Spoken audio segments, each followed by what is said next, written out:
Homem que não tem papel não tem chão, Elias, e você nunca teve papel nenhum aqui. A voz de Ramiro Queiroz cortou o ar da manhã como um facão corta capim verde. Era cedo ainda, o sol mal havia subido sobre o Morro do Gavião e já havia mais de 30 pessoas paradas perto da porteira grande da fazenda Boa Esperança. Trabalhadores que chegavam para o dia, vizinhos de passagem, mulheres com criança no colo que esperavam a carroça do leite. Todos pararam, todos olharam. Elias Moura estava de pé no meio do caminho de terra batida, com o chapéu na mão e a mochila de lona aos pés, como se soubesse que aquilo ia acontecer, mas ainda assim doesse igual. Ao lado de Ramiro, o gerente Tadeu Lessa cruzava os braços com um sorriso que não era sorriso coisa nenhuma, era triunfo mal disfarçado. Atrás deles, a porteira de ferro estava aberta e o símbolo era claro para quem soubesse ler. Estava aberta para os outros entrarem. Para Elias, estava fechada para sempre. Eu trabalhei aqui por 19 anos, seu Ramiro, disse Elias, a voz firme, sem tremer, sem elevar o tom. 19 anos que eu paguei direitinho, respondeu Ramiro, ajustando o cinto de couro. Não te devo nada, e essa terra nunca foi sua, nunca vai ser sua. Pode pegar seu trouxa e ir embora antes que eu chame o delegado. Um murmúrio percorreu o grupo de pessoas. Alguém prendeu a respiração. Uma criança puxou a saia da mãe, perguntando baixinho o que estava acontecendo, e a mãe não respondeu. Elias olhou para o chão por um segundo, não de vergonha, mas do jeito que um homem olha quando está decidindo se vai falar ou guardar. Guardou. Colocou o chapéu na cabeça, pegou a mochila e saiu pela estrada de terra sem correr, sem se curvar, sem olhar para trás. Mas todo o povoado de Boa Vista do Cerrado viu. E no interior, o que o povo vê, o povo não esquece. Elias Moura tinha chegado à fazenda Boa Esperança com 22 anos, magro, com uma carta de recomendação do finado Benedito Nunes, antigo capataz da região, e uma disposição de trabalho que Ramiro Queiroz, na época, havia chamado de presente de Deus. Começou como peão braçal, cuidando do gado nas horas que os outros dormiam, consertando cerca em dia de chuva, carregando sal grosso na cacunda sem reclamar. Em 5 anos já era o peão de confiança. Em 10 era o responsável pela lida geral da propriedade, mas foi no 13º ano que tudo mudou. E não para Elias. O velho Aristides Queiroz, pai de Ramiro, havia adoecido de um derrame que deixou o lado direito do corpo sem movimento. Era Elias quem levava o remédio, quem chamava o médico quando necessário, quem sentava na beira da cama e lia em voz alta os salmos que o velho pedia. Dona Filó, mãe de Ramiro, costumava dizer que Elias era filho de coração da família. Palavras que nunca viraram papel, palavras que o vento levou. Aristides morreu numa noite de setembro, com a mão de Elias segurando a dele. 3 semanas depois, Ramiro assumiu a fazenda por completo, e aos poucos, sem barulho, foi mudando as regras. A casa onde Elias morava, uma casinha de adobe nos fundos do terreiro, passou a ser chamada de acomodação temporária. O salário, que sempre foi pago em mãos com um aperto firme, passou a ser depositado numa caderneta com deduções que Elias nunca entendia direito. E Tadeu Lessa, primo de Ramiro vindo da cidade, apareceu como novo gerente administrativo da propriedade. Elias aguentou, porque tinha onde morar, tinha trabalho e tinha dentro do peito a memória do velho Aristides dizendo: "Essa terra te deve muito, filho, mas dívida de palavra, no cartório não registra." Na tarde do dia da expulsão, Elias foi direto para a casa da viúva Conceição, que alugava um quartinho nos fundos para trabalhadores de passagem.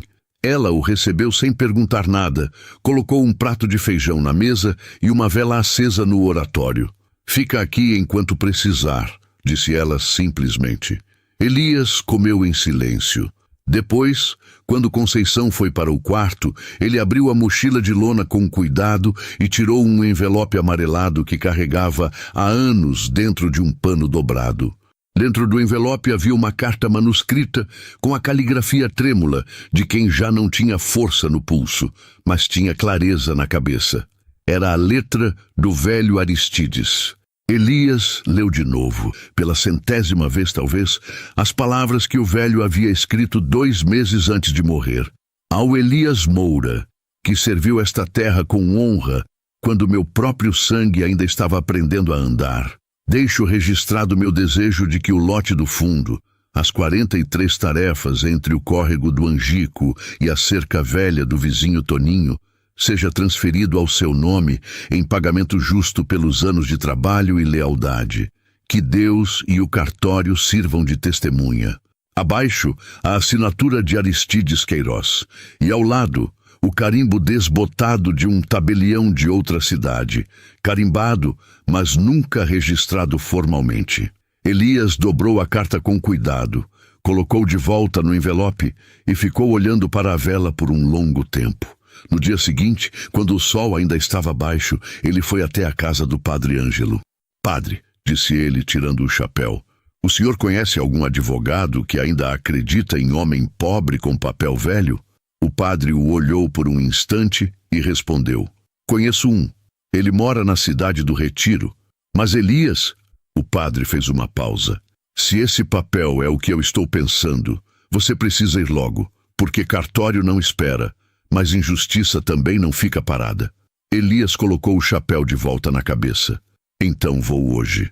Se alguém na porteira da fazenda Boa Esperança tivesse prestado atenção naquele homem que saiu caminhando pela estrada de terra sem se curvar, talvez tivesse percebido que ele não estava indo embora, estava indo buscar o que era seu. Se você chegou até aqui, deixa o like e se inscreve no canal. Toda semana uma história nova do interior que vai mexer com seu coração. A notícia da expulsão de Elias Moura correu o povoado de Boa Vista do Cerrado com a velocidade que só fofoca de interior conhece. Mais rápida do que cavalo, mais certeira do que trovão. Na mercearia do seu Lourival, a conversa já estava instalada antes do meio-dia. O Ramiro botou o Elias para fora na frente de todo mundo, na porteira, com plateia e tudo. 19 anos de serviço e foi posto na rua como cachorro sem dono? É o jeito do homem novo. O velho Aristides nunca faria isso. Mas Ramiro Queiroz não era homem que deixasse conversa correr à toa sem tentar controlar o fio. Naquela mesma tarde, mandou Tadeu Lessa visitar os trabalhadores da fazenda um por um, com um recado disfarçado de conselho. Quem andar com o Elias Moura, quem der pousada, quem der serviço, o patrão vai saber. E o patrão tem braço comprido nessa região. Tadeu era eficiente nesse tipo de serviço. Sorria enquanto ameaçava, o que tornava tudo ainda mais perturbador. Em 2 dias, 2 trabalhadores que haviam acenado para Elias na estrada já estavam evitando cruzar com ele na feira. Na pensão de Conceição, Elias dormia no quartinho dos fundos e saía cedo, antes do movimento, para não criar problema para a viúva. Ele sabia como o jogo funcionava. Sabia que Ramiro iria apertando o cerco devagar, sem pressa, porque homem rico no interior não precisa ter pressa. O tempo trabalha para ele. Mas o tempo, desta vez, também trabalhava para Elias. Só que de um jeito diferente. O advogado Cícero Brandão morava num sobrado de tijolos aparentes na cidade do Retiro, a 40 quilômetros de Boa Vista. Era um homem de 60 anos, cabelos brancos, óculos de grau grosso e um jeito de falar pausado que muita gente confundia com lentidão. Mas era, na verdade, precisão. Ele não falava o que não sabia, e quando sabia, falava uma vez só. Elias chegou até ele numa tarde de terça-feira, com um envelope amarelado na mão e a história toda guardada no peito. Cícero ouviu sem interromper.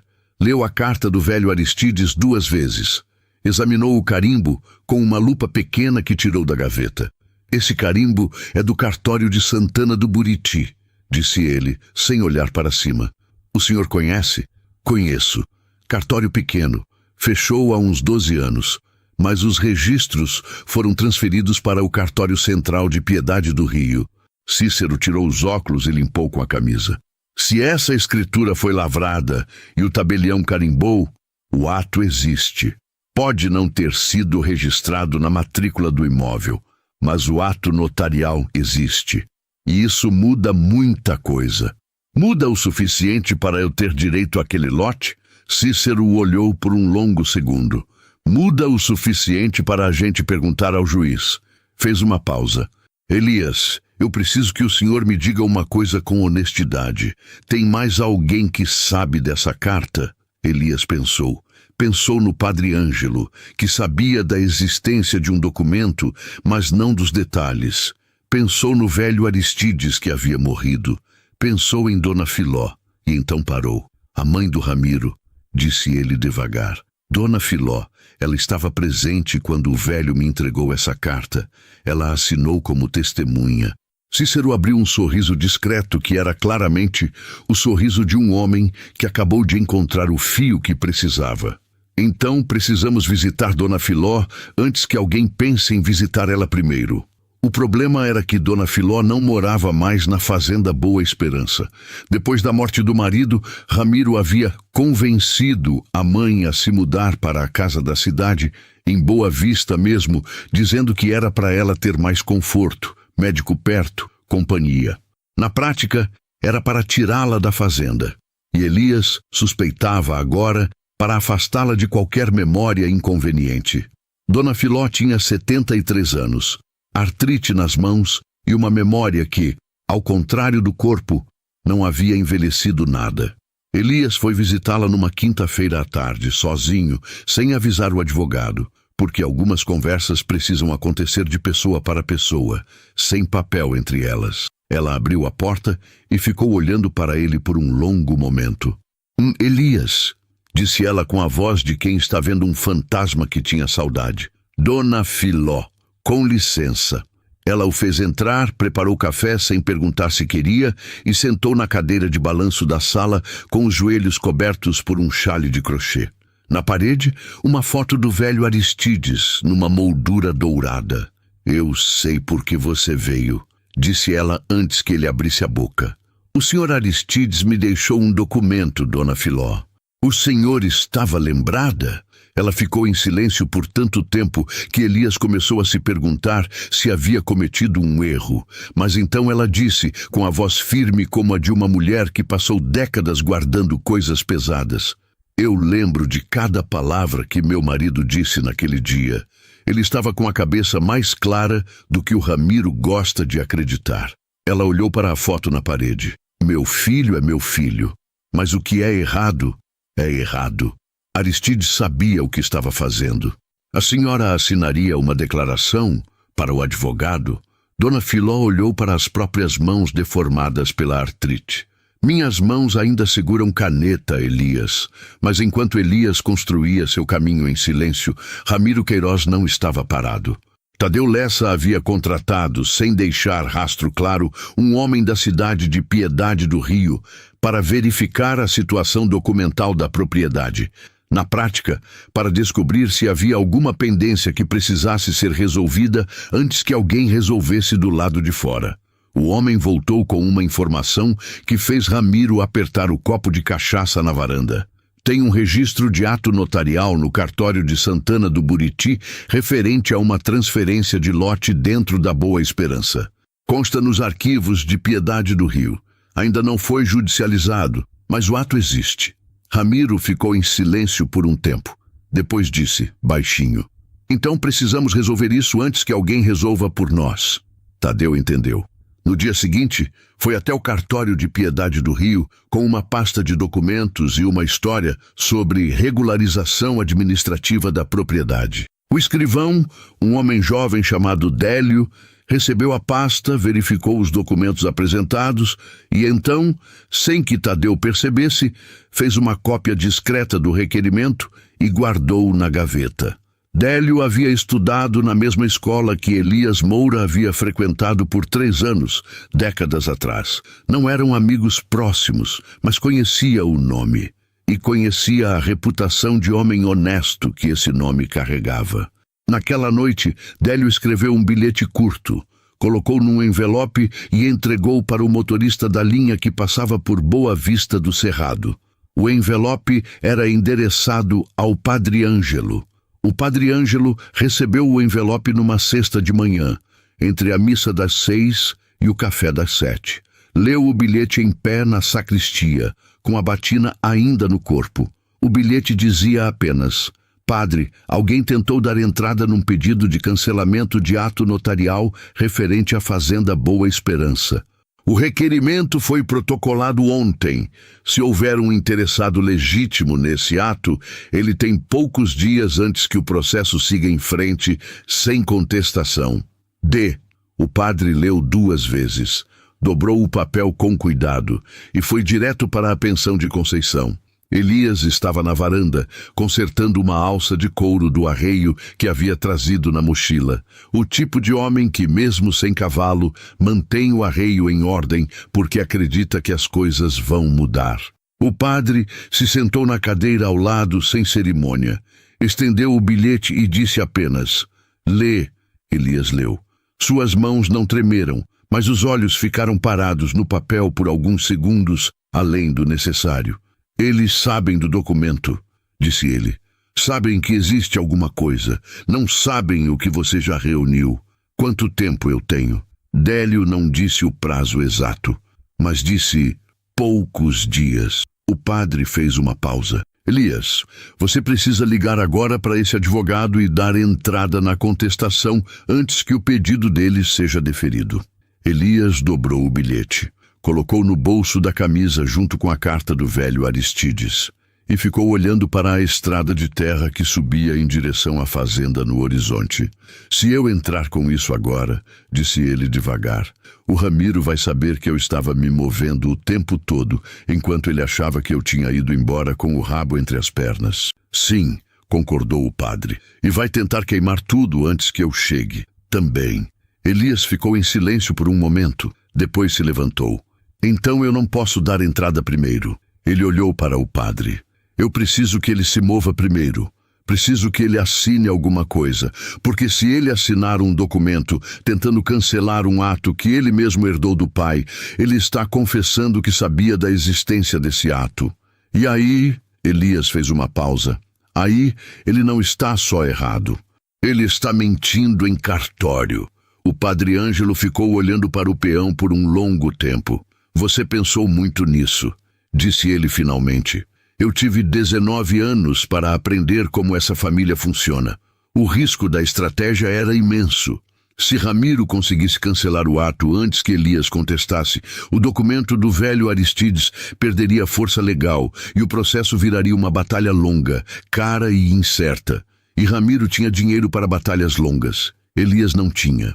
Mas Elias tinha uma coisa que Ramiro não esperava. Tinha Dona Filó, que havia concordado em dar uma declaração. Tinha o bilhete de Délio, que provava a tentativa de cancelamento administrativo. Tinha a carta original com carimbo notarial. E tinha o advogado Cícero, que naquela tarde mesma, ao ser ligado pelo padre, disse uma frase que Elias guardou no peito como se fosse oração. Se ele assinar esse requerimento de cancelamento, ele está, juridicamente falando, dançando em cima da própria cova. O plano de Elias era simples na estrutura, difícil na execução. Deixar Ramiro protocolar o requerimento, deixar Tadeu Lessa assinar os papéis, deixar tudo entrar em cartório com os nomes deles. Então, no momento em que o processo estivesse registrado, com a assinatura de Ramiro, provando que ele conhecia o ato original do pai, Cícero entraria com a contestação, a declaração de Dona Filó, a carta original e o registro histórico do tabelião de Santana do Buriti. O problema era o tempo, e o problema era Dona Filó, porque Ramiro também havia pensado na mãe. Na segunda-feira seguinte, Elias soube, pela língua do interior que carrega notícia mais rápido do que telefone, que Ramiro havia visitado Dona Filó no domingo à tarde. Ficou lá por quase 2 horas. Quando saiu, estava com a expressão fechada de quem não conseguiu o que queria, mas não ia desistir. Elias foi visitar Dona Filó na terça cedo. Ela o recebeu com café novamente, mas desta vez estava diferente, quieta de um jeito que não era paz, Era peso. Meu filho veio aqui, disse ela sem rodeio. Eu soube. Ele disse que você está inventando história, que o documento que você tem é falso, que meu marido nunca faria isso porque ele era um homem de família. Ela parou. Ele disse que se eu assinar qualquer coisa para você, ele vai precisar avaliar minha capacidade de morar sozinha. A sala ficou em silêncio. Fora, um bem-te-vi cantou no quintal. Dona Filó, disse Elias com cuidado, o senhor não precisa fazer nada que coloque a senhora em risco. Eu entendo. Verdade não precisa de... Cala a boca, Elias. A voz dela saiu firme, mais firme do que o corpo que a carregava. Meu marido passou a vida construindo coisa com honra. Não vou deixar meu filho desmanchar isso com uma ameaça de velho. Ela olhou para as mãos no colo. Quando é que esse advogado pode vir aqui? Elias respirou fundo. Amanhã de manhã, se a senhora quiser. Pode mandar ele vir. Cícero chegou na quarta-feira com uma assistente jovem e discreta, uma câmera pequena para registrar o depoimento e um formulário de declaração preparado com cuidado. Dona Filó se sentou na cadeira de balanço, com o chale no colo e a foto do marido na parede, e falou por 42 minutos sem parar. Falou da tarde em que Aristides havia chamado Elias para a sala. Falou das palavras exatas que o marido havia dito. Falou do tabelião que havia vindo até a fazenda porque Aristides não podia mais viajar. Falou de como Ramiro não estava presente naquele dia. Estava na cidade resolvendo negócio de gado. Falou de como havia assinado como testemunha com a caneta que o marido usava para assinar tudo. E então, no final, disse uma coisa que Cícero não esperava. Tem uma cópia. Ela fez uma pausa. Aristides sempre fazia cópia de tudo que assinava. Eu guardei a cópia num envelope dentro do forro do baú do quarto. Já faz anos, nunca soube se ia precisar. Mas guardei. Cícero e Elias se olharam. Dona Filó se levantou com dificuldade, foi até o quarto e voltou 3 minutos depois com um envelope mais novo do que o de Elias, mas com a mesma caligrafia trêmula do velho Aristides na frente. Era a cópia da escritura, com a assinatura do tabelião, com o carimbo, com a data. Elias ficou olhando para o envelope na mão de Dona Filó por um tempo que não soube medir. Depois, com a mesma calma com que havia saído pela porteira da fazenda dias antes, disse: Obrigado, Dona Filó. O senhor Aristides sabia o que estava fazendo. Ela assentiu, com os olhos molhados, mas o queixo erguido. Ele sempre soube. Naquela tarde, enquanto Ramiro Queiroz assinava em Piedade do Rio o requerimento de cancelamento do ato notarial, convicto de que estava varrendo o problema para debaixo do tapete, o advogado Cícero Brandão dava entrada no processo de reconhecimento de direito de transferência de imóvel, com declaração testemunhal em vídeo, carta original, cópia autenticada e histórico do registro notarial. O escrivão Délio recebeu os papéis, verificou o protocolo do requerimento de Ramiro, que havia chegado 2 horas antes, e ficou olhando para as 2 pilhas de papel sobre a mesa. Então, carimbou os documentos de Elias com a data e hora e disse, sem expressão, para a assistente de Cícero: diz para o doutor que o requerimento de cancelamento e a contestação entraram no mesmo dia. O juiz vai ter que decidir qual prevalece. A assistente anotou. Mas Délio sabia, e qualquer escrivão de cartório saberia, que quando um herdeiro entra com requerimento de cancelamento de ato do próprio pai e o beneficiário do ato entra no mesmo dia com a contestação, uma declaração testemunhal e 2 cópias do documento original, o requerimento de cancelamento vira, na prática, uma confissão de que o ato existia. Ramiro Queiroz havia assinado o próprio problema. Cícero Brandão era um homem que gostava de trabalhar em silêncio. Dizia que processo judicial, que faz barulho antes da hora, perde força, porque o adversário se prepara. Então, enquanto o processo corria nos bastidores do cartório e da vara cível de Piedade do Rio, Ele orientou Elias a manter a rotina, trabalhar para quem contratasse, falar pouco, não confrontar Ramiro diretamente. Mas o interior tem os próprios ritmos e nem sempre o silêncio protege. Numa quarta-feira de feira, Tadeu Lessa avistou Elias comprando fubá na barraca do seu Martinho e foi direto. "Ainda por aqui, Elias? Pensei que você tivesse ido embora de vez." "Fui e voltei", disse Elias, sem tirar os olhos dos sacos de fubá. "É melhor você ir de verdade. O patrão não gosta de pendência. Pendência é assunto de cartório, não de feira." Elias pegou o troco do seu Martinho, colocou o chapéu na cabeça e saiu sem mais uma palavra. Tadeu ficou no meio da feira, olhando para as costas do peão, com o sorriso que era triunfo sumindo devagar do rosto. Ramiro soube do processo 3 dias depois, quando o oficial de justiça chegou à fazenda com a citação. Foi Tadeu quem recebeu. Ramiro estava no pasto. E quando o fazendeiro voltou e viu o envelope amarelo sobre a mesa da varanda, ficou olhando para ele por um tempo sem abrir, como se o envelope pudesse desaparecer se ele não tocasse. Não desapareceu. Leu a citação 2 vezes. Depois chamou Tadeu. Como ele conseguiu isso? O ato estava cancelado. O cancelamento e a contestação entraram no mesmo dia. O juiz vai ouvir os 2 lados. Ramiro bateu a palma da mão na mesa. "Quem está por trás disso? Qual advogado?" "Cícero Brandão, do Retiro." Ramiro conhecia o nome. Todo fazendeiro da região conhecia o nome de Cícero Brandão e sabia que ele não entrava em processo que não ia ganhar. "E minha mãe?" disse Ramiro, a voz mais baixa. Tadeu hesitou.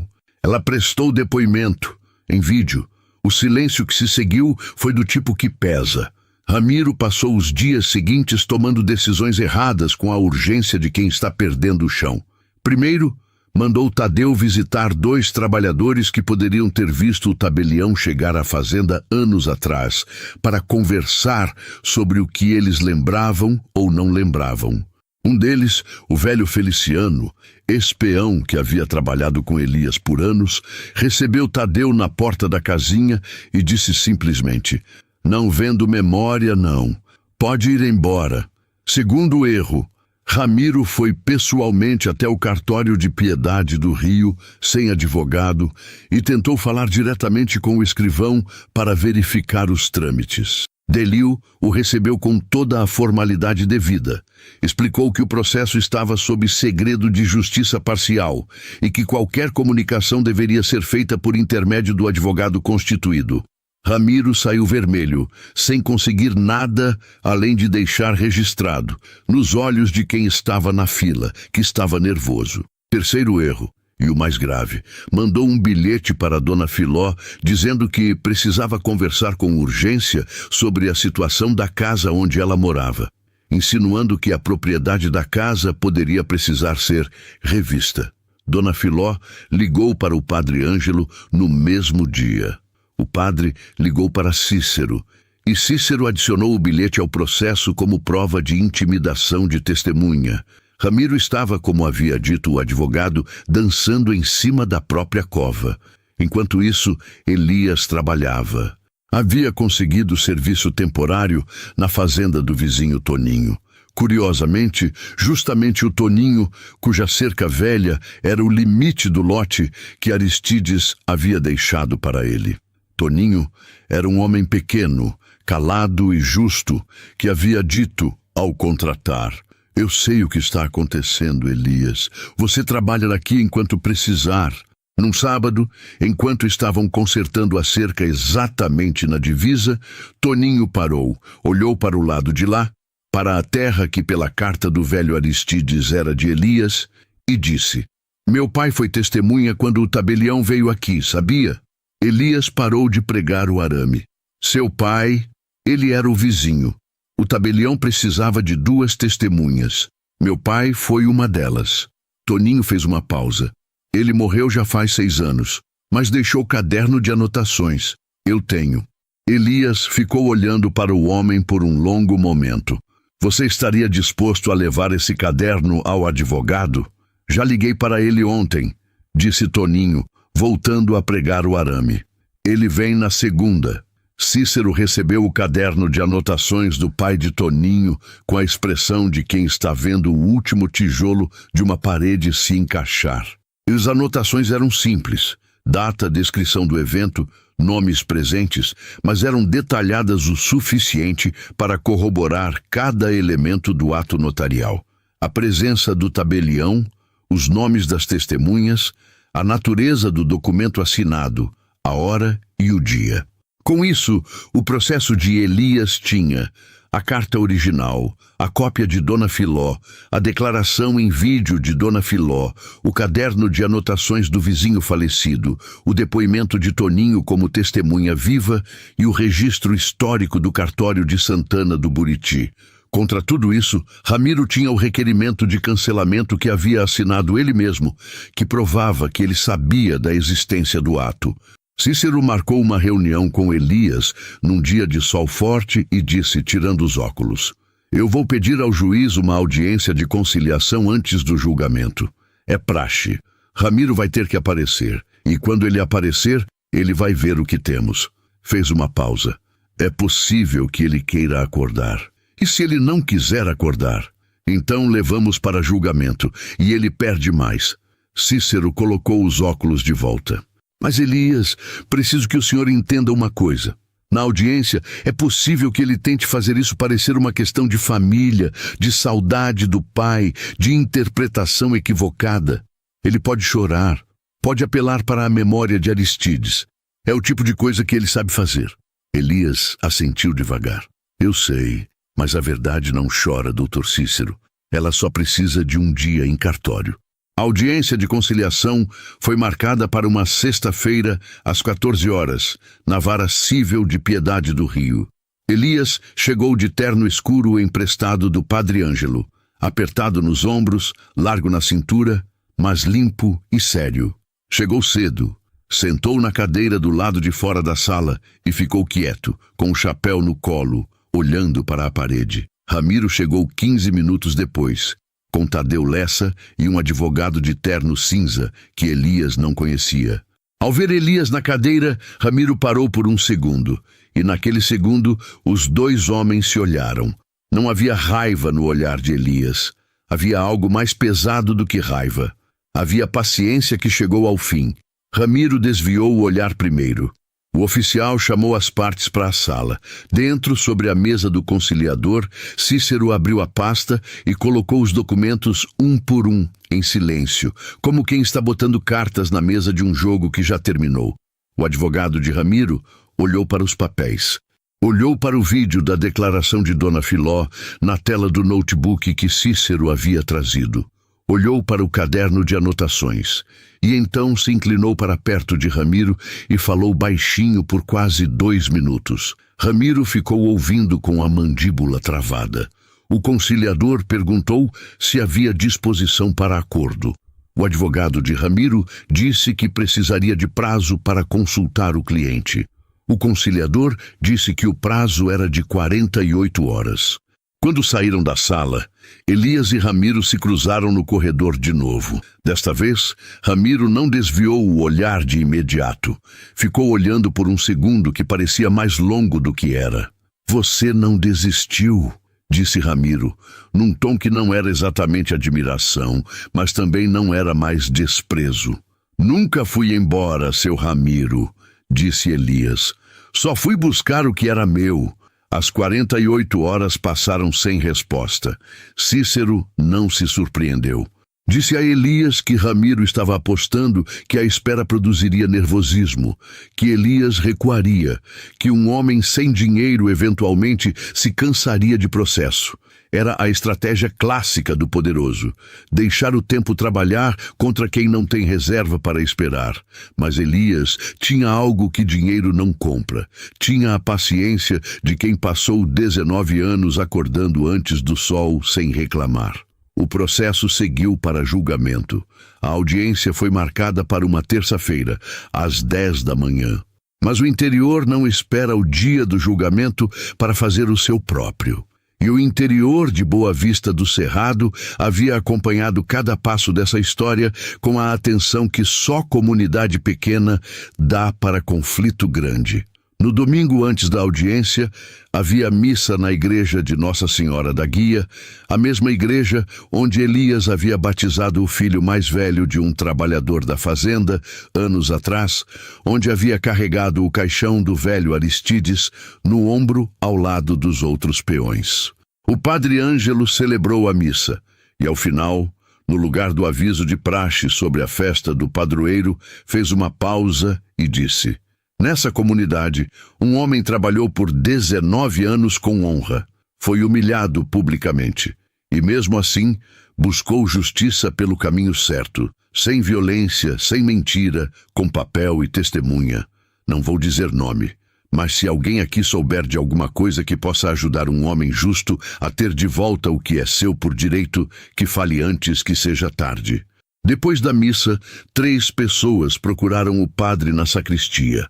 Um delas era a filha do antigo ferreiro da fazenda, que havia sido contratada como diarista durante o período em que o tabelião havia visitado Aristides, e havia servido café na sala naquele dia. Ela lembrava de tudo. O padre ligou para Cícero naquele mesmo domingo à tarde. Cícero disse: manda ela ao cartório amanhã cedo para prestar depoimento. Hoje eu consigo um termo de declaração por escrito, se ela puder assinar. Ela pôde. Na terça-feira, a vara cível de Piedade do Rio não era um lugar glamuroso.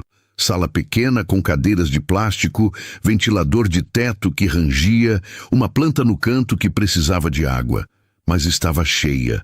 O processo havia circulado o suficiente para que advogados locais, um jornalista do semanário regional e algumas pessoas do povoado que viajaram os 40 quilômetros estivessem sentados nas cadeiras do público. Ramiro Queiroz chegou com o advogado e Tadeu Lessa. Sem a esposa, havia rumores de que ela havia ficado em casa por vergonha. Ramiro estava de terno, cabelo penteado, expressão controlada de quem se preparou para parecer confiante. Mas Elias, que o conhecia havia 19 anos, viu nos cantos dos olhos do fazendeiro o que ninguém mais via: cansaço. O cansaço de quem sabe que a conversa está inclinada contra ele, mas ainda não admite. Elias entrou simples. O terno do padre, o chapéu na mão, as botas limpas. Sentou ao lado de Cícero e ficou quieto. O juiz era uma mulher de 40 e poucos anos, óculos finos, cabelos curtos, tom de voz que não convidava à enrolação. Abriu o processo, verificou as peças e disse: vamos começar pela parte autora. Cícero foi cirúrgico. Apresentou cada documento em ordem cronológica, explicou o contexto de cada um, em linguagem clara. Projetou o vídeo da declaração de Dona Filó. E quando a voz da velha senhora preencheu a sala pequena, firme e precisa, falando do marido e do dia em que ele havia chamado Elias para a sala, Elias viu o advogado de Ramiro escrever alguma coisa no bloco de notas com uma pressão de caneta maior do que o necessário. Então chegou a vez da defesa. O advogado de Ramiro tentou 3 linhas de argumento. Primeiro, o ato notarial era inválido porque nunca havia sido registrado na matrícula do imóvel. Cícero rebateu com jurisprudência clara. Ato notarial tem validade própria independente de registro posterior, especialmente quando há testemunhas vivas e documento físico preservado. A juíza anotou. Segundo argumento, Aristides Queiroz estava debilitado na época e poderia não ter plena capacidade de discernimento. A juíza interrompeu ela mesma antes que Cícero respondesse. O senhor tem laudo médico da época que ateste incapacidade? Não, meritíssima, mas... Então vamos seguir. Terceiro argumento, e o mais revelador. O requerimento de cancelamento havia sido protocolado antes da contestação. Portanto, deveria ter precedência. A juíza olhou para o requerimento, olhou para o horário do protocolo da contestação e disse: os 2 documentos foram protocolados no mesmo dia. A lei não dá precedência a requerimento de cancelamento sobre contestação de direito quando ambos chegam simultaneamente, especialmente quando o requerimento de cancelamento foi feito pelo herdeiro de quem realizou o ato original. O que nos leva a uma questão interessante. Ao protocolar o cancelamento, o réu confirmou ter conhecimento da existência do ato. Ela olhou para o advogado de Ramiro. O senhor quer continuar com esse argumento? O advogado de Ramiro fechou o bloco de notas. Tadeu Lessa, sentado atrás, se mexeu na cadeira. Foi então que a juíza chamou a depoente de última hora, a filha do ferreiro, que havia chegado cedo e estava do lado de fora. Ela entrou, sentou-se na cadeira de testemunha e, com a voz de uma mulher que havia ensaiado cada palavra no caminho até lá, descreveu a tarde em que havia servido café ao tabelião, a Aristides e a dona Filó na sala da fazenda. Descreveu a mesa, a luz do entardecer, a caneta que Aristides havia pedido para usar. Descreveu o rosto de Elias, quando o velho lhe entregou o envelope e disse: "Isso aqui é de direito seu." O público na sala estava em silêncio absoluto. Ramiro olhou para a testemunha por um longo momento. Depois, olhou para os próprios sapatos. E pela primeira vez em toda a audiência, não olhou para cima de novo. A juíza pediu manifestação final de cada parte. Cícero foi breve. Os fatos estavam nos autos. A justiça era clara. O advogado de Ramiro pediu prazo para apresentar mais documentos. A juíza disse que os autos já estavam suficientemente instruídos e que daria a sentença em até 10 dias úteis. Quando a audiência encerrou e as pessoas começaram a sair, houve um momento, apenas um momento, em que Ramiro e Elias ficaram de frente um para o outro no corredor, sem advogado entre eles, sem testemunha próxima o suficiente para ouvir. Ramiro disse, com a voz baixa: "Você podia ter vindo falar comigo diretamente." Elias o olhou. "Eu vim", disse ele, "na porteira, na frente de todos. O senhor disse que eu não tinha papel nenhum." Fez uma pausa. "Agora tenho." Saiu pelo corredor sem pressa. Lá fora, o sol do cerrado batia forte na calçada de Piedade do Rio, e Toninho estava esperando encostado no carro com um sorriso simples. "Como foi?" perguntou Toninho. "A juíza vai decidir em 10 dias, disse Elias. "E você acha que vai ganhar?" Elias colocou o chapéu na cabeça e olhou para a estrada que apontava de volta para a Boa Vista do Cerrado. "Eu já ganhei quando a dona Filó falou a verdade na frente de todos. O resto é papel. A sentença chegou em 8 dias, 2 antes do prazo." Cícero ligou para Elias numa manhã de quinta-feira, com a voz que tinha quando estava satisfeito, mas não surpreso. A juíza reconheceu a validade do ato notarial e determinou a transferência do lote para o seu nome.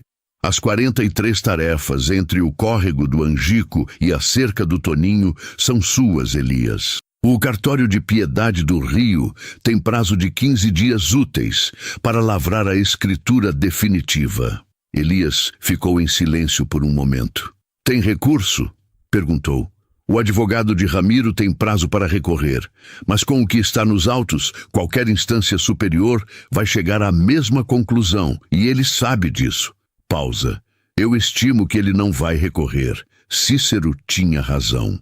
5 dias depois, o advogado de Ramiro comunicou que o réu optava por não interpor recurso e reconhecia a sentença. A escritura foi lavrada numa manhã de sol forte, com Cícero de um lado e o padre Ângelo de outro. O padre havia pedido para estar presente, e Elias não tinha razão para negar. Toninho foi também, e dona Filó, que insistiu em ser trazida de carro pelo vizinho, sentou numa cadeira ao lado da mesa do tabelião, com o chale no colo e os olhos brilhantes. Quando o tabelião chamou o nome de Elias Moura para assinar o livro de registros, a sala ficou quieta, com aquela quietude específica de momentos que valem mais do que barulho. Elias segurou a caneta com as mãos calejadas, as mesmas mãos que havia usado para consertar cerca, curar bezerro, carregar sal e segurar a mão do velho Aristides na hora da morte. Assinou com cuidado, como quem sabe que aquela assinatura vale mais do que qualquer outra que veio antes. Dona Filó, do canto, disse baixinho: Aristides estaria contente. No dia seguinte, Elias foi à fazenda do Toninho buscar as ferramentas que havia deixado no galpão e caminhou até a divisa. Do lado de cada cerca velha, a terra era sua. 43 tarefas de cerrado, com um córrego de água limpa no fundo, um capoeirão que precisava de limpeza e um trecho de pasto que havia sido negligenciado, mas tinha estrutura boa.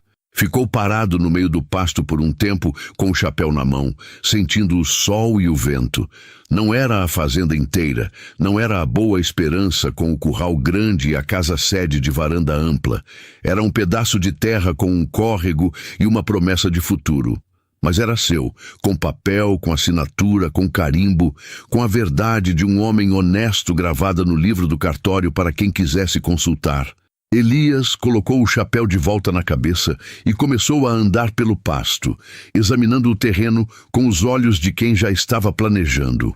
Onde abriria o curral, onde plantaria o pasto novo, onde construiria a casinha simples que seria pela primeira vez na vida a sua casa de verdade. Nos dias que se seguiram, a notícia correu boa vista do cerrado da mesma forma que havia corrido a humilhação na porteira, rápida, certeira, de boca em boca.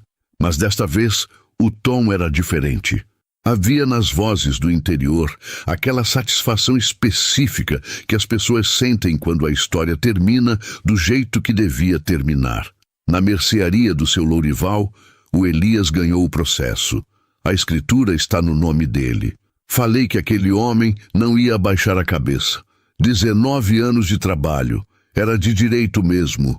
Na feira do sábado, 3 pessoas pararam Elias para apertar a mão sem dizer nada. O aperto de mão do interior que vale mais do que discurso. O velho Feliciano, que havia fechado a porta na cara de Tadeu Lessa, foi um deles.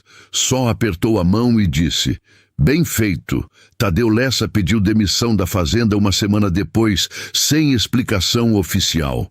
Correu que havia conseguido emprego numa fazenda do outro lado do estado. Correu também que o advogado de Ramiro havia mandado uma conta considerável pelo trabalho e que o processo havia saído caro em dinheiro e em reputação. Ramiro Queiroz continuava sendo o fazendeiro da Boa Esperança. Tinha o gado, tinha a casa-sede, tinha a terra. Mas havia perdido algo que não se recupera com dinheiro. Havia perdido a autoridade moral que seu pai havia construído durante décadas e que ele havia desperdiçado numa manhã na porteira, na frente de 30 pessoas, humilhando um homem honesto. O padre Ângelo disse para Elias, numa tarde de conversa na varanda da casa paroquial: O Ramiro ainda vai ter que se olhar no espelho todo dia. É castigo suficiente, disse Elias, e era. Em casinha de adobe que Elias construiu nos primeiros meses, levou mais tempo do que o planejado, porque ele fazia sozinho, aos poucos, nos horários que o serviço da roça permitia. Começou pelos alicerces em março, levantou as paredes em abril, fechou o telhado de telha-canal em maio. Era pequena, 2 quartos, uma cozinha com fogão de lenha, uma varanda estreita voltada para o leste, de onde o sol nascia sobre o cerrado todas as manhãs. Toninho ajudou com a madeira do telhado. O padre Ângelo foi abençoar a casa no dia em que Elias colocou a última telha. Dona Filó mandou 1/3 de parede pelo neto. Não pôde ir pessoalmente porque o joelho havia inchado, mas o neto entregou com uma mensagem escrita na letra dela: Para a sua casa, ter paz, que é o que você sempre mereceu ter. Elias pregou o terço na parede da cozinha, ao lado do oratório simples que havia montado com uma imagem de São João Batista que o padre havia dado. O pasto novo levou até o fim do ano para pegar. Elias plantou braquiária no trecho mais limpo, manteve o capoeirão do fundo intacto por respeito à nascente do córrego e construiu um curral pequeno, com mourões de aroeira que ele mesmo cortou e enterrou. Em outubro, comprou 3 vacas e um bezerro com o dinheiro que havia guardado dos meses de trabalho na fazenda do Toninho. Era pouco, era o começo. Mas era um começo que era só dele. As vacas tinham nomes que ele mesmo deu. princesa barrosa e manchada. O bezerro virou pestinha por causa dos olhos grandes e da teimosia de escapar do curral. Elias acordava às 5 da manhã. Ordenava antes do sol raiar. Tomava café com leite na varanda vendo o cerrado acordar. E então ia para a lida do dia. Era uma rotina simples. Era a rotina que ele havia sonhado por 19 anos enquanto cuidava da terra de outro homem. Numa manhã de julho, quando o cerrado estava seco e o vento frio vinha do sul, Elias foi até a porteira da Boa Esperança, não para entrar, mas para pegar uma encomenda que o entregador havia deixado no cruzamento da estrada. Era um pacote de sementes que havia pedido pelo correio. Estava abrindo o pacote quando ouviu passos atrás. Era Ramiro. O fazendeiro estava a pé, sem Tadeu, sem ninguém. Apenas ele com a calça de brim e o chapéu velho, o jeito de andar de quem envelhece mais rápido do que esperava. Parou a alguns metros de Elias e ficou olhando para o pacote de sementes sem dizer nada por um instante. Safrinha de sorgo, disse Ramiro finalmente, reconhecendo a embalagem. Milho forrageiro, respondeu Elias, para o trecho de cima. Mais silêncio. Um ano branco pousou na cerca e voou embora. Minha mãe me disse que você foi visitá-la semana passada, disse Ramiro. Fui. Ela me pediu para ajudar a arrumar o quintal. O portão estava travado. Ramiro assentiu devagar, olhando para a estrada. Elias, disse ele, com a voz de quem está falando uma coisa que praticou, mas ainda sai torto. Eu sei que o que aconteceu na porteira foi que eu errei com você. Elias ficou quieto, esperando. Não estou pedindo que você esqueça. Só estou dizendo que eu sei. Era pouco. Era longe de suficiente para apagar uma humilhação pública. 19 anos de trabalho sem reconhecimento. E a tentativa de apagar um documento legal do próprio pai. Mas era a primeira vez que Ramiro Queiroz dizia em voz alta que havia errado. E Elias havia passado tempo suficiente com o velho Aristides para saber que nessa família isso era muito. Eu ouvi, disse Elias simplesmente. Ramiro assentiu de novo. Deu meia volta e voltou para a fazenda. Elias ficou olhando para as costas do fazendeiro por um momento. Não havia alegria no peito, nem raiva, nem tristeza. Havia apenas aquela clareza fria e honesta que vem quando uma história termina do jeito certo e o coração pode finalmente soltar o que estava segurando. Ele colocou o pacote de sementes debaixo do braço e foi para casa. Em agosto, o padre Ângelo convidou Elias para falar na missa do padroeiro. Não sobre o processo, não sobre a fazenda, mas sobre trabalho. Sobre o que significa trabalhar numa terra que é sua. Elias ficou olhando para o padre por um tempo e disse que não era homem de discurso. O padre disse, não precisa ser discurso, só fala o que você sabe. Na missa do padroeiro, com a igreja cheia do jeito que só festa de interior enche, Elias ficou de pé no altar com o chapéu na mão, porque chapéu na mão em igreja era respeito que ele havia aprendido do pai ainda criança, e disse simplesmente, trabalhei 19 anos numa terra que não era minha, e aprendi que trabalho honesto não tem preço, mas tem peso.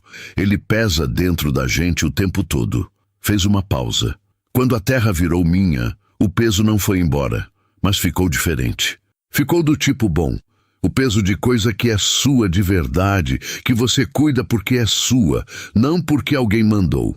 Olhou para os pés por um segundo. Isso é tudo que eu tinha para falar. O padre disse amém. A congregação disse amém. E Elias voltou para o banco com o rosto calmo e o chapéu apertado entre as mãos. Numa tarde de setembro, Elias estava sentado na varanda com um copo de leite quente, vendo o sol descer atrás do Morro do Gavião. O pasto novo estava verde. Pestinha havia crescido o suficiente para ser solto com as vacas, e havia uma sensação no ar que quem nasceu no interior reconhece. Cheiro de chuva chegando, a terra se preparando para receber. Elias colocou o copo na beira da varanda, tirou o chapéu e ficou olhando para a própria terra. O córrego brilhando no fundo do vale, a cerca nova de Mourão de Aroeira, o capoeirão intacto onde os passarinhos faziam barulho ao entardecer. 19 anos de lida. Uma humilhação pública na porteira. Uma carta amarelada dentro de um pano dobrado. Um advogado de óculos grossos que acreditou. Uma velha senhora com artrite nas mãos e memória intacta. Um escrivão que guardou um bilhete na gaveta por instinto de justiça. A honra não estava na vitória no cartório. Estava em nunca ter mentido, nunca ter recuado, nunca ter baixado a cabeça quando o caminho certo era se levantar com estratégia e com prova. O antagonista não mandava mais. A porteira que havia sido palco da humilhação agora era apenas a porteira de uma fazenda vizinha, e Elias passava por ela de cabeça erguida quando precisava, sem raiva, sem medo, sem dever nada.